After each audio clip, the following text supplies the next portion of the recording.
आपणकर सफलता केवल आपणकर परिवार बंधु संपर्कीय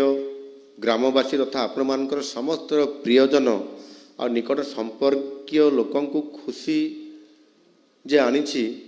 ता नुहे बरं ताहा सहित मध्य सेई माने समस्ते आशा रखिछंती जे आपण समानंकर उन्नति और राज्यर प्रगति दिगरे निश्चित भावरे आपण माने उत्सर्गीकृत होइकरी आपण माने जहाँ आमर एठी राजस्व मंत्री कहिले जे आपण जेते परीक्षा देइछंती परीक्षा देला परे आज नियुक्ति पाइला परे आपण हुए तो आउ एणिकी आम टेंशन गला ये भावुथिबे किंतु वास्तव में आज ठारू आपनकर टेंशन आरंभ हैला ये कथा निजे सुरेश बाबू आम राजस्व मंत्री आपण मानकर पाखरे मत रखिले एणु निश्चित भावरे एभली एक दायित्वपूर्ण कार्य निर्वाह करिबा पई सरकार तरफ नियुक्ति पत्र पाइबा सहित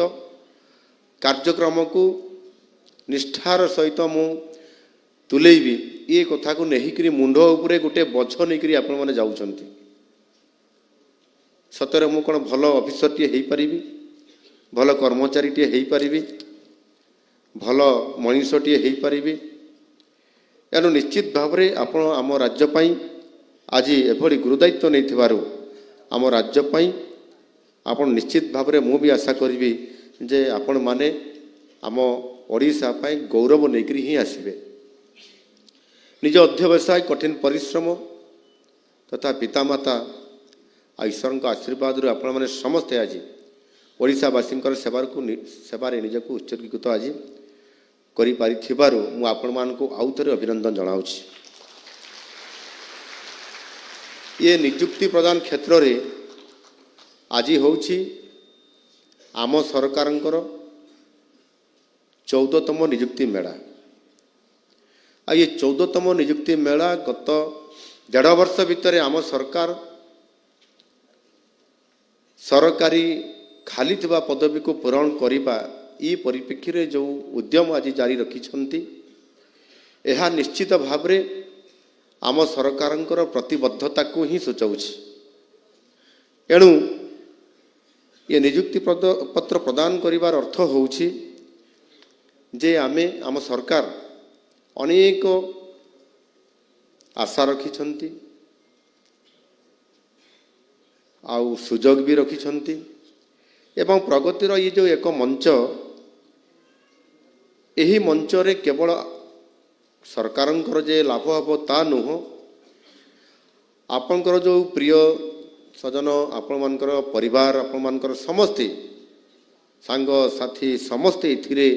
खुशी हेबा सहित आनंद व्यक्त करने सहित मध्य समस्ते इथिरे निश्चित भाव में लाभ पाइबे एवं आपणकर स्वप्न को भी साकार करने जो मैंने कहते जितेबाला आपण एग्जामिनेशन देवाई जाऊे इंटरव्यू देवाई गॉड ब्लेस यू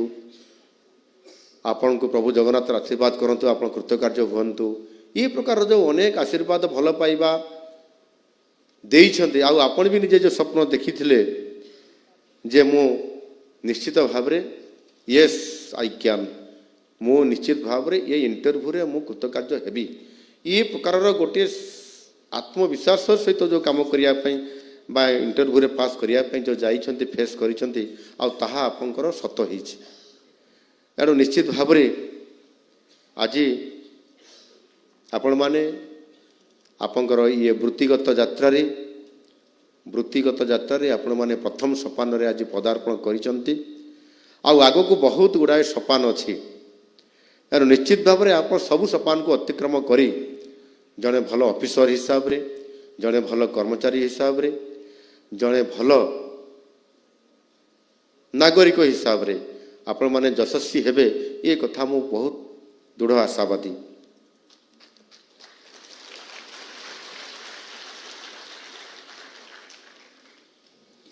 आपण माने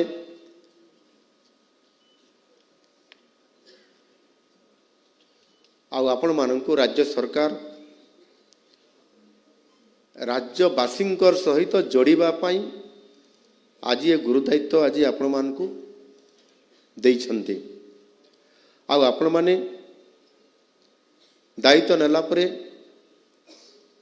ସରକାରଙ୍କର କାମ କରିବେ, ଅର୍ଥାତ୍ ରାଜ୍ୟବାସୀଙ୍କର ହିଁ କାମ କରିବେ। ଆଉ ସେଥିପାଇଁ ଆଜି ଆପଣମାନେ ରାଜ୍ୟବାସୀଙ୍କର ସେବା କରିବା ପାଇଁ, ତାଙ୍କର କାମ କରିବା ପାଇଁ କଠିନ ପରିଶ୍ରମ, ବିଭିନ୍ନ ଘାତ ପ୍ରତିଘାତ ଏବଂ ବିଭିନ୍ନ ପରୀକ୍ଷା ଦେଇକରି, ଏ ଗୋଟିଏ ପରୀକ୍ଷା ନାହିଁ, ବହୁ ପରୀକ୍ଷା ଦେଇକରି ଆଜି ଆପଣମାନେ ଏ ସ୍ତରକୁ ଆଜି ଆସିଛନ୍ତି। ଭାରତର ଯଶସ୍ୱୀ ପ୍ରଧାନମନ୍ତ୍ରୀ ଶ୍ରୀ ନରେନ୍ଦ୍ର ମୋଦିଜୀଙ୍କର ଏ ମାର୍ଗଦର୍ଶନରେ ଆମେ କ୍ରମାଗତ ଭାବେ ଏଇଭଳି ଭାବରେ ଅନେକ ନିଯୁକ୍ତି ମେଳା କରିଛୁ। ଆଉ ଆଜି ହେଉଛି ତାହାର 14ତମ ନିଯୁକ୍ତି ମେଳା। ଏଣୁ ଏ 18 ମାସ ଭିତରେ 14ଟି ନିଯୁକ୍ତି ମେଳାର ଆୟୋଜନ କରିବା ଏବଂ ଆଜି ଏକକାଳୀନ ଆମେ 11ଟି ବିଭାଗର 1543 ଜଣଙ୍କୁ ନିଯୁକ୍ତି ପ୍ରଦାନ କରିଛୁ। ଆଉ ଆଜି ହେଉଛି ଆମର ଯେତେ ଯେଉଁ 14ଟି ନିଯୁକ୍ତି ମେଳା ଭିତରେ ଆଜି ହେଉଛି ଏ ନିଯୁକ୍ତି ମେଳା ହେଉଛି ପଞ୍ଚମ ବୃହତ୍ତମ ନିଯୁକ୍ତି ମେଳା 14ଟି ଭିତରୁ। ଗତ ଜୁନ୍ ମାସରୁ 2024 ମସିହାର ଜୁନ୍ ମାସରୁ ଆଜି ପର୍ଯ୍ୟନ୍ତ ଆମେ ଯେଉଁ 14ଟି ନିଯୁକ୍ତି ମେଳା କରିଛୁ, ଏଥିରେ ସରକାରୀ ଖାଲି ଥିବା ପଦବୀକୁ ପୂରଣ କରିବା ଏବଂ ଆପଣମାନଙ୍କର ଆଶାକୁ, ଆପଣମାନଙ୍କର ସ୍ୱପ୍ନକୁ ସାକାର କରିବା ପାଇଁ ମଧ୍ୟ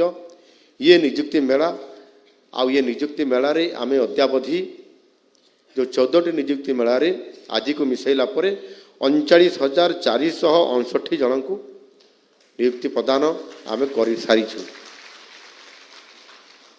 ଏଣୁ ଏତେ କମ୍ ସମୟ ଭିତରେ ବୋଧହୁଏ ଆଗରୁ କେବେ ହେଇନଥିଲା, ମୋ ପାଖରେ ଯାହା ଖବର ଅଛି, ଏତେ କମ୍ ସମୟ ଭିତରେ ଆମେ 40,000 ପାଖାପାଖି 40,000 ନିଯୁକ୍ତି ଦେବା 1.5 ବର୍ଷ ଭିତରେ, ଇଏ କେବେ ସମ୍ଭବ ହୋଇଥିଲା ଆପଣ ବି ରେକର୍ଡ଼ ଖୋଜିକି ବାହାର କରିପାରନ୍ତି। ଏଣୁ ନିଶ୍ଚିତ ଭାବରେ ଆମେ ଯେଉଁ ପ୍ରତିବଦ୍ଧତା ରଖିଥିଲୁ, ଯେଉଁ ଆମେ ପ୍ରତିଶ୍ରୁତି ଦେଇଥିଲୁ ଯେ ଆମ ଦଳ ବା ଆମେ ଯଦି ସରକାରକୁ ଆସିବୁ ନିର୍ବାଚିତ ହେଇକରି, ତାହେଲେ ଆସନ୍ତା 5 ବର୍ଷ ଭିତରେ 1.5 ଲକ୍ଷ ଖାଲି ଥିବା ସରକାରୀ ପଦବୀକୁ ପୂରଣ କରିବୁ ଏବଂ ପ୍ରଥମ 2 ବର୍ଷରେ ହିଁ 65,000 ଖାଲି ଥିବା ସରକାରୀ ପଦବୀକୁ ପୂରଣ କରିବୁ। ଆଉ ପ୍ରଥମ 2 ବର୍ଷ ମଧ୍ୟରୁ 1.5 ବର୍ଷ ଭିତରେ ଆମେ ବର୍ତ୍ତମାନ 40,000କୁ ପହଞ୍ଚି ଯାଇଛୁ।